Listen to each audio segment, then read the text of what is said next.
आरक्षणासाठी आलेल्या आंदोलकांची जीवाची मुंबई। सीएसएमटी स्टेशनमध्ये रंगले कुस्तीचे फड आणि मानवी थर, तर काही आंदोलकांनी मांडला खो खो कबड्डीचा डाव।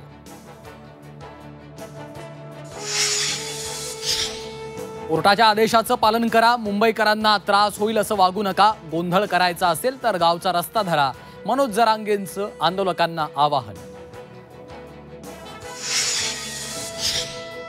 पुढील 4 ते 5 दिवसात 5.5 कोटी मराठे मुंबईकडे येणार, अजूनही वेळ गेलेली नाहीये, आरक्षण देऊन टाका, नाहीतर मुंबईत पाय ठेवायला जागा राहणार नाही, जरांगेंचा सरकारला इशारा।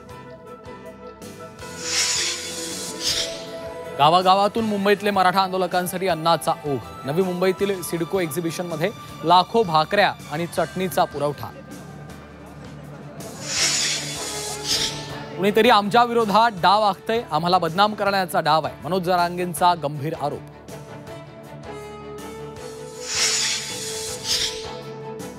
अटी शर्थींचं उल्लंघन करणाऱ्यांवर उद्या संध्याकाळी 4 वाजेपर्यंत कारवाई करा, मुंबईतले रस्ते मोकळे करा, हायकोर्टाचे सरकारला निर्देश। मराठा आंदोलन प्रकरणात उद्या दुपारी 3 वाजता पुन्हा सुनावणी। आंदोलनामुळे शाळा, कॉलेजेस आणि नोकरदारांना त्रास, जरांगे आणि वीरेंद्र पवारांना नोटीस द्या, मुंबई हायकोर्टाचे सरकारला आदेश, तर आंदोलकांना मुंबई बाहेर काढण्याच्या सूचना।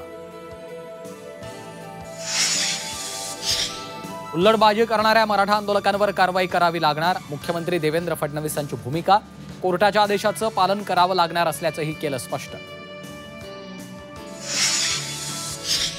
आमच्या ओबीसीच्या वाट्यामध्ये दुसरे वाटेकरी नकोत। ओबीसींच्या आरक्षणात वाटेकरी नकोत, अन्याय झाल्यास आम्ही देखील मुंबईत लाखोंचे मोर्चे काढू, भुजबळांचा सरकारला इशारा।